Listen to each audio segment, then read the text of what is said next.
Sylhet press club শতাধিক বছরের সাংবাদিকতার স্মারক প্রতিষ্ঠান। দৃষ্টিনন্দন এই বিল্ডিংটি সিলেটের সাংবাদিকতার ইতিহাসে ঐতিহাসিক ভূমিকা পালন করে আসছে।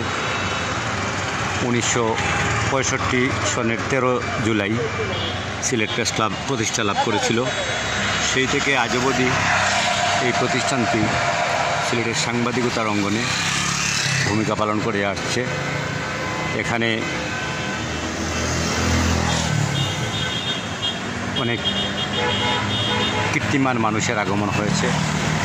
এখানে অনেক মানুষের পদচারণায় মুখরিত হয়েছে জীবনভর। বর্তমান সময়েও সিলেট প্রেস ক্লাব এক ঐতিহাসিক ভূমিকা পালন করছে। সাংবাদিকতার